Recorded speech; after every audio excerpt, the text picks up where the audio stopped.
आखिरकार सरकार को एक कंपनी ने झुका दिया। क्या एक कंपनी की ब्लैकमेलिंग के आगे पूरी की पूरी सरकार नतमस्तक हो गई? एक कंपनी ने सिर्फ एक दिन की अफरा तफरी मचाकर इस सरकार को घुटनों पर ला दिया। दोस्तों, पिछले 24 घंटे में, या फिर ये कह ले कि पिछले 3 दिन और खास करके पिछले 24 घंटे में देश के एयरपोर्ट पे त्राहिमाम मचा है। लगातार वीडियोस पर वीडियोस, फोटोज पर फोटोज मैं आपको दिखा रही हूं, जिसमें मैंने आपको बताया कि देश के एयरपोर्ट्स में यात्री परेशान हैं क्योंकि देश की एक बड़ी विमानन कंपनी इंडिगो, जो देश भर में जो डोमेस्टिक फ्लाइट्स है उसका 60% हिस्सा उसके पास है, वो ऑलमोस्ट ऐसी ठप पड़ी है कि उसने खुद आधिकारिक तौर पर कह दिया कि आज रात 12 बजे तक दिल्ली से जाने वाली जितनी फ्लाइट्स हैं इंडिगो की सारी कैंसिल हो चुकी हैं और एयरपोर्ट्स में मच गया कुछ ये बवंडर।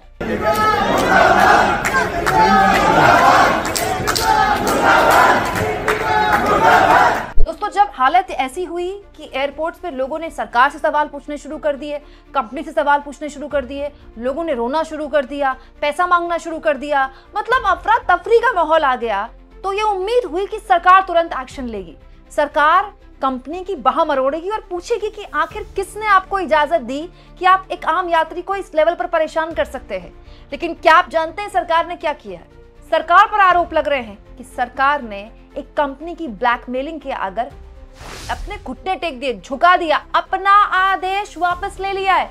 जी हाँ दोस्तों, सब कुछ आसान भाषा में मैं आपको बताती हूँ। हुआ क्या दोस्तों, पिछले 2-3 दिन से इंडिगो की फ्लाइट्स कैंसिल हो रही थी, कहीं 150 कहीं 200, लेकिन आज सुबह तो त्राहिमाम मच गया। पहले जानकारी मिली कि 500 के आसपास, 550 के आसपास फ्लाइट्स कैंसिल हुई। फिर इंडिगो ने आधिकारिक तौर पर बता दिया कि आज रात 12 बजे तक दिल्ली की जितनी फ्लाइट्स थी दिल्ली से इंडिगो की सारी कैंसिल हो गई। अब दिल्ली से सबसे ज्यादा फ्लाइट्स चलती हैं। हालत ये हो गई कि देश भर के एयरपोर्ट्स में मतलब चीखम चिल्ली मच गई। क्यों? क्योंकि जो इंडिगो एयरलाइन है वो देश भर में 60% हिस्सा जो डोमेस्टिक फ्लाइट्स का है वो इंडिगो का है। ठीक है, हुआ क्यों? क्योंकि दोस्तों DGCA ने FTTL यानी कि फ्लाइट ड्यूटी टाइमिंग लिमिटेशन तय कर थी, जिसमें रात की लैंडिंग, लगातार ड्यूटी के घंटों और जो वीकली विश्राम है उसको लेकर कुछ सख्त प्रावधान किए थे। और ये इसीलिए किया था ताकि यात्रियों की सुरक्षा सुनिश्चित हो सके, फ्लाइट्स में जो पायलट्स हैं उनको ज़्यादा आराम मिले, जो क्रू मेंबर्स हैं उनको ज़्यादा आराम मिले। अच्छा, ये पहले से ही निर्धारित था कि ये लागू होना है। लेकिन हुआ क्या कि इंडिगो ने क्या किया, इंडिगो कंपनी पहले भी मैन पावर की कमी से जूझ रही है, मतलब कम लोगों से ये भरपूर काम करवा रहे हैं। अब नए नियम जब से लागू थे तो नए नियम के हिसाब से रोस्टर और शेड्यूल दोबारा से इनको तैयार करना पड़ता, पूरा का पूरा रोस्टर नया बनता, सारे पायलट्स का नया रोस्टर बन रहा है, सारे क्रू मेंबर्स का नया रोस्टर बन रहा है। लेकिन तय तारीख तक वो सब कुछ शेड्यूल नहीं हो पाया और मच गई अफरा तफरी। ऐसी अफरा तफरी कि सड़क से लेकर संसद तक सरकार को जवाब देना पड़ गया। राज्यसभा से विपक्ष ने कर दिया वॉकआउट और सदन में जो कांग्रेस पार्टी के राज्यसभा के उपनेता हैं प्रमोद तिवारी, उन्होंने सरकार से कह दिया कि ये आप क्या कर रहे हैं, ध्यान दीजिए। अब ये सब कुछ जब हुआ तो हम भी उम्मीद कर रहे थे कि भारत सरकार की तरफ से तुरंत ऐसा एक्शन लिया जाएगा कंपनी के खिलाफ कि भाई आपको पहले से पता था कि नए नियम लागू हो रहे हैं तो आपका रोस्टर अब तक तैयार क्यों नहीं हुआ। लेकिन क्या आप जानते हैं भारत सरकार ने क्या किया? भारत सरकार ने अपने जो नियम थे वही वापस ले लिए। दोस्तों, ये लेटर इशू हुआ है, देखिए, गवर्नमेंट ऑफ इंडिया, भारत सरकार का नागरिक विमानन महानिदेशालय की तरफ से, और इसमें साफ साफ लिखा है DGCA ने साप्ताहिक विश्राम संबंधी निर्देशों को वापस लेने का पत्र जारी कर दिया है। मतलब जो आसान भाषा में जो पत्र में लिखा गया है दोस्तों, now therefore the instruction contained in the referenced paragraph that no leave shall be substituted with weekly rest is hereby withdrawn with immediate effect। मतलब दोस्तों, जो साप्ताहिक विश्राम दिया गया था उसके स्थान पर कोई अवकाश नया सा नहीं दिया जाएगा, तत्काल प्रभाव से इसको वापस ले लिया जाएगा। जब सरकार ने ये नियम तय किए थे तो दरअसल ये इसलिए तय किए थे ताकि पायलट्स को, क्रू मेंबर्स को ज्यादा आराम मिले, उनका शेड्यूल हेक्टिक ना हो, ताकि दोस्तों जो प्लेन में सफर करने वाले यात्री हैं उनकी सुरक्षा सुनिश्चित हो सके। यात्रियों की सुरक्षा के लिए किया गया था और ये अच्छा कदम था। क्यों? क्योंकि कंपनियां तो मोटा माल कमाती हैं, लेकिन भगवान ना करे कल को कोई हादसा हो जाए तो उसके लिए कौन जिम्मेदार होता है? जान तो आम आदमी की जाती है ना, हर कोई दुख प्रकट करके निकल लेता है साइड से। तो इसीलिए इस तरह का नया रोस्टर बनाने के लिए और क्रू मेंबर्स को आराम देने के लिए व्यवस्था की गई थी। लेकिन आप सोचिए कि एक कंपनी ने एक दिन में अपना परिचालन बंद किया, त्राहिमाम मचाया एयरपोर्ट्स में, और भारत सरकार को अपना लिया हुआ फैसला वापस लेना पड़ा। तो मैं ये सवाल पूछना चाहती हूं कि फिर अब यात्रियों की सुरक्षा का क्या हुआ? यात्रियों की सुरक्षा के नाम पर ये फैसला लिया गया था ना, सोच समझकर फैसला लिया गया था और अच्छा फैसला था। तो बड़ा सवाल ये दोस्तों कि अब आप यात्रियों की सुरक्षा के साथ कॉम्प्रोमाइज कर रहे हैं। दूसरा, जब आपको पता था कि आपकी एक विमानन कंपनी है जो 60% परिचालन करती है और वो इस तरह के नए नियम के लिए, नए उसके पूरे कायदे के लिए तैयार नहीं है, तो फिर आपने क्या सोचकर इस तरह का आदेश दे दिया? और अगर आपने आदेश दे दिया था तो यह आपका काम था ना, ये सरकार का काम था ना कि वो सुनिश्चित करे कि उसके आदेश का पालन हो। दोस्तों, ये सब कुछ तो देखकर ऐसा लगता है कि कंपनी ने ये पूरा क्राइसिस क्रिएट किया।